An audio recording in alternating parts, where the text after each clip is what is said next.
Hey guys, welcome back to Mad About Skin. Now, in today's video, we are talking The Ordinary. Ever since Deciem, the parent company of The Ordinary, announced the closure of the Hylamide skincare brand, a lot of people have been questioning whether the reason they're seeing a little less of The Ordinary skincare on the channel is because I'm done with Deciem for good. The question is whether this has anything to do with the Estee Lauder Takeover. Are we going to see a shift away from The Ordinary in terms of popularity? I've got lots of thoughts, feelings and opinions on that, which is what I want to share with you in today's video. So, sit back, relax, let's talk The Ordinary.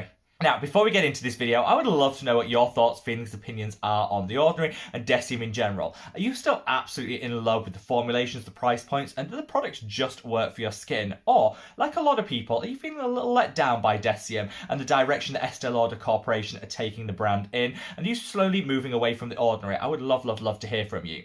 In this video, these are just my thoughts, feelings, and opinions, and everyone is entitled to their own version of it. Just make sure you sound off in the comment section below.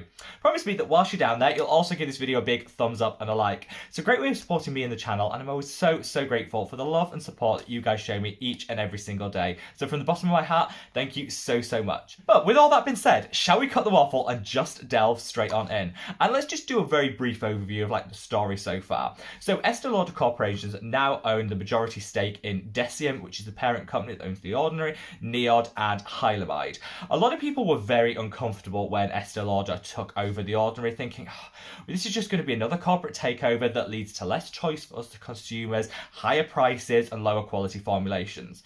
I said at the time, let's just take a pause on that. Let's actually see what direction things go in.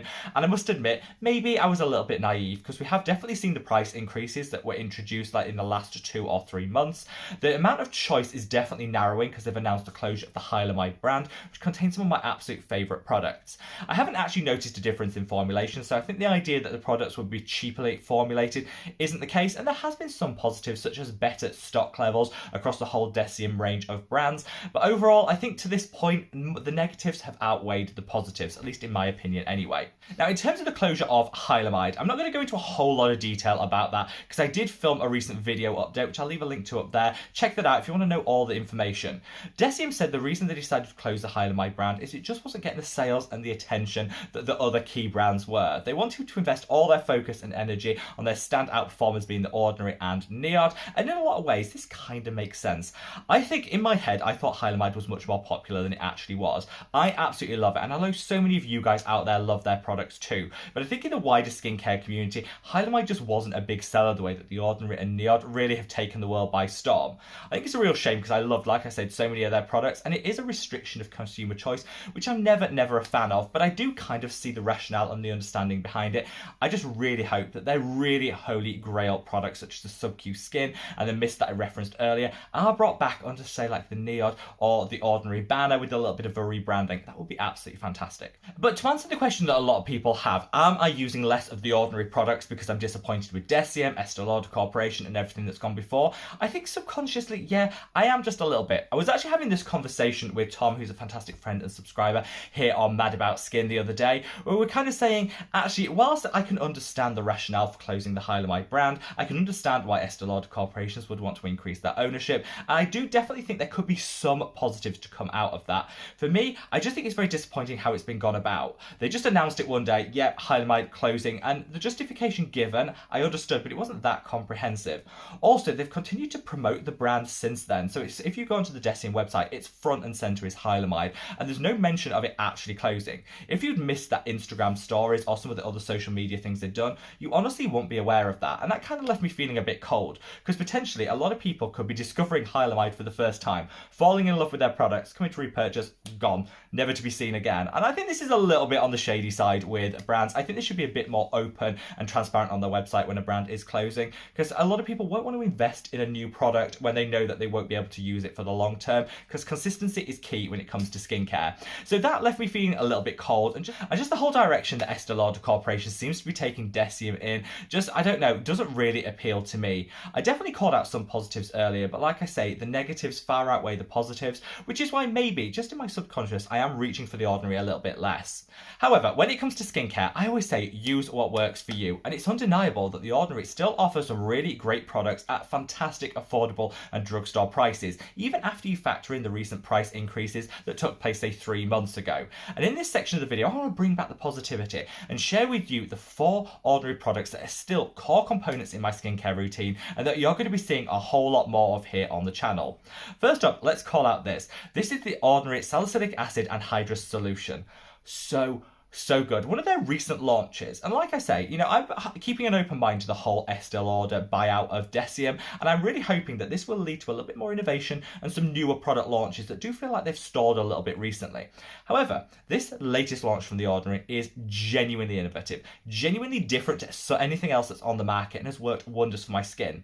The reason I say this is an encapsulated salicylic acid held within an oil-based formulation. This means you still get all the great benefits of salicylic acid, helping to clarify the skin, removing the dirt, the debris, the congestion, blackheads, but it doesn't strip and dry like a lot of water-based salicylic acids will. For me, I have a super oily T-zone, with one exception, the nose. Somehow my nose always seems to be crusty, always seems to be dry. And yeah, by using this, it can help to tackle the blackheads that are most prevalent in that nose area, but it actually hydrates the skin rather than stripping and drying. So I've got some fantastic results. Because this is like £6 here in the UK, I think it's absolutely fine to invest in a serum that you only use on the nose, because at that fantastic price point, you get game-changing results. And honestly, I'm going to be buying this time and time again. I really hope, fingers crossed, that future launches from Deciem under the Estee Lauder Corporation will be the same innovative quality that you get with this anhydrous solution. There are still a lot of gaps in the drugstore skincare market that I think The Ordinary could really plug and fill nicely, and this has definitely been one of them. Now, you guys know that I would be incapable of filming an Ordinary video without mentioning this product, The Ordinary Lactic Acid 10%. And also, let's call out the 5% as well. It all depends on your individual skin type and level of sensitivity as to which one you'll reach for.